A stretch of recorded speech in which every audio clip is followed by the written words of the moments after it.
Alors, si j'ai bien suivi, donc on se retrouve pour un petit match, je ne sais pas en combien de temps, en combien de points, en combien de périodes, entre les Canadiennes et les Japonaises, puisqu'il semblerait que les deux équipes soient à égalité et aient les mêmes résultats, et que donc il faille les départager pour savoir laquelle sera première, et on aura donc un tirage un peu plus clément pour la suite de la compétition.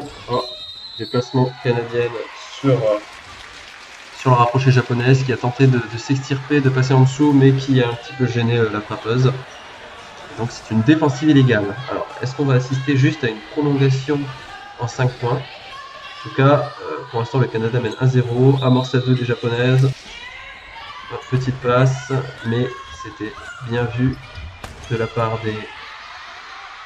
Ah oui, c'était bien vu de la part des Canadiennes en défense.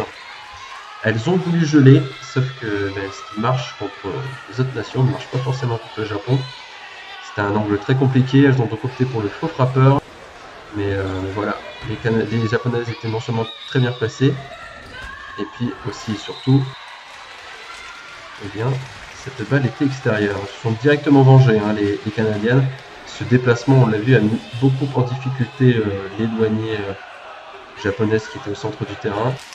Et la frappe derrière était parfaite. Que vont nous faire les japonaises? Ah oui, c'est beau, c'est beau. Ah, dommage. Très bien joué de la part des japonaises qui jubilent. Assez équilibré pour l'instant, ce début de période, de partout, c'est parfait. Ça fait plaisir, tout simplement, de voir ce niveau, mais ça fait aussi surtout plaisir de voir des Canadiennes et des Japonaises qui se prennent des points, parce qu'on n'a pas été habitué depuis le début de la compétition. Oh là là, c'est dommage, alors là, elles étaient à deux doigts de s'en sortir. Dommage que Eloigny n'ait pas fait confiance à sa rapprochée, qui avait très très bien dévié le ballon. C'est le Canada qui vire en tête. Ah, un placement un peu spécial des japonaises. Ah oui, non, pas très efficace en l'occurrence. Il y avait peut-être une opportunité de gel qui n'a pas été saisie par le Canada. Alors elles partent assez loin du ballon. Ah, et c'est une faute. C'est une faute des Canadiennes. Probablement un manque en contact qui a été sifflé par Mathilde. Ah, changement de caméra. Je ne cache pas que ce n'est pas la caméra qu'on préfère. Heureusement, c'est corrigé. On a d'ailleurs essayé de faire passer le message à des personnes sur place pour leur dire que c'était vraiment pas un bon angle de vue. Il suffit que je dise ça pour qu'on repasse sur cette caméra. En tout cas, 4-3 pour le Canada. Le Japon qui va tenter de se dégager. Ah oui, c'est bien joué ça. Dommage. Parfait. Les japonaises très rapides qui sont placées, qui annulent le gel. Pour l'instant, les gels ne réussissent pas du tout aux Canadiennes. Oh là là. Qu'y a-t-il? Défensive illégale. Défensive illégale. Alors, je vous avoue que je n'ai... Sur le live, là, j'ai bien compris ce qu'ont essayé de faire les japonaises, mais je n'ai pas vraiment vu la faute. Parce que donc, en fait, après ce déplacement, cette amorce à 2, l'idée 2 a fait la passe. Et il semblerait que la Canadienne l'a rapproché. Oh oui. Oh là là là là là. C'est parfait. Que se passe-t-il? Le jeu continue. Donc, on peut en déduire que la période n'est pas en 5 points. Dommage que cette japonaise ait fait une anticipation. Alors cette balle ne va pas poser trop de problèmes. La canadienne. Ah, le gel, il n'aurait mieux fallu pas le prendre. Faux frappeur, mais ça devrait également passer pour les japonaises. Alors, que font-elles? Amorce à 2. Ok, elles n'ont pas trop de temps, il faut qu'elles se dépêchent. Ah oui, c'est bien réalisé, pas de faute. Cette fois, la canadienne ne se fait pas surprendre. Les canadiennes qui ont parfaitement suivi le déplacement de ce ballon. Oh oui, oh là là. Qu'est-ce que c'est beau en attaque comme en défense. La rapprocher tout juste à la limite de la défensive qui s'en sort et son éloigné qui avait parfaitement suivi, qui avait fait son choix compliqué puisque elle laissait son coin vacant. Derrière, un déplacement qui n'est pas suivi. Oh là là, c'est super. Gros jeu. Là, vraiment, on assiste à un très beau match.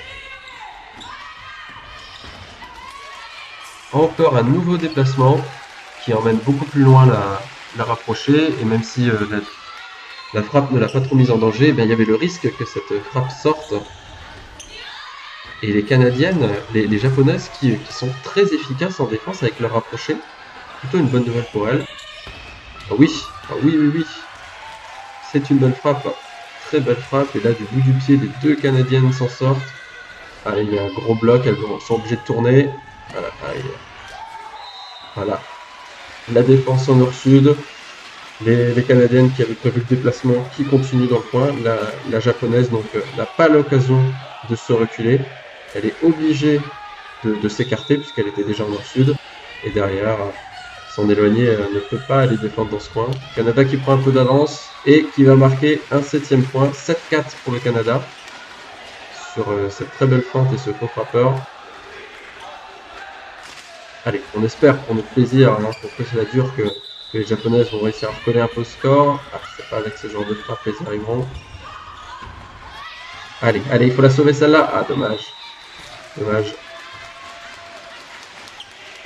La course de la Japonaise qui pensait à une passe au centre avec un gel, la course l'a amené un petit peu trop loin et elle n'est plus en capacité de faire demi-tour. C'est compliqué là pour le Japon. Autant ils avaient très bien débuté, autant là, réceptionner, récupérer des ballons à chaque fois sur ligne, c'est vraiment compliqué. Et là, une faute sifflée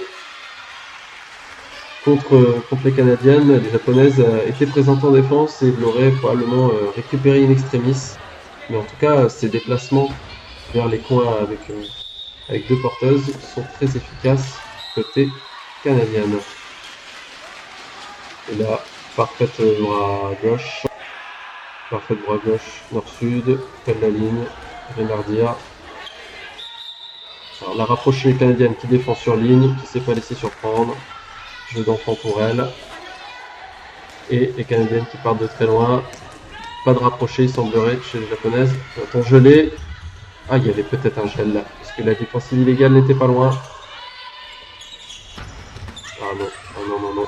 Là, les Canadiennes ne sont pas forcément du genre à beaucoup anticiper. Et il faut plutôt, à mon sens, aller chercher le nord-sud qu'aller chercher les frappes dans les coins. J'ai essayé sur les prochains points de regarder un peu plus le placement des Canadiennes en défense, parce qu'elles nous ont habitués dans les premiers matchs à des placements très proches du ballon, mais là, comme les Japonaises attaquaient souvent de ligne, et voilà, là, elles sont à nouveau très très proches. Seule la... Ah oui, défensive. Ah, fait pas aux yeux des arbitres. Oh là là, parfait, ce gel est magnifique. Je pensais vraiment qu'il y avait une défensive, mais les arbitres qui étaient bien mieux placés que moi ont considéré que la Canadienne n'avait pas gêné la trajectoire de la balle. En tout cas, oui, les Canadiennes qui défendent vraiment proche du ballon, seule la pointe est un peu plus loin, donc en face du rapproché. Ah, et cette fois, elle prend un peu une technique à la japonaise, elle se place toutes les trois du même côté. Ah, ça c'est dommage. Ça c'est dommage, très bien joué de la part des Canadiennes, mais vraiment dommage pour les Japonaises. Puisque la joueuse ne s'en met pas trop loin du ballon, elle aurait pu peut-être tenter une glissade, tenter de se jeter. Et c'est sur le score de 11-6, un score quand même assez sévère hein, pour ces Japonaises que débute cette prolongation. Ah oui, c'est bien joué. Voilà, anticipation canadienne sur une grosse frappe japonaise nord-sud. Et finalement la frappe dans le coin qui la crucifie. Trop loin pour que la rapprochée puisse la toucher, c'était pas son job. Et là, il faut profiter d'avoir les Canadiennes sur le coin. Oh là là. Oh, elle s'en sort bien, hein, ces petites japonaises, parce que là, ça aurait fait échapper. Et très intelligemment, le clan canadien qui prend tout de suite un temps mort. Là, les japonaises viennent de marquer 2 points d'affilée. Les Canadiennes sont toujours dans ce coin un peu compliqué pour attaquer. Donc, il faut mettre fin à cette remontada japonaise. Et voilà. Long échange entre les Canadiennes là, qui ont très très bien débuté le match, mais qui ont redouté là sur les derniers points. En tout cas, j'espère que les Japonaises vont encore un peu remonter, et puis ensuite que l'Amérique gagne, mais qu'on ait le plus de suspense possible. On va assister à la même frappe que précédemment. Ah non, oh là là.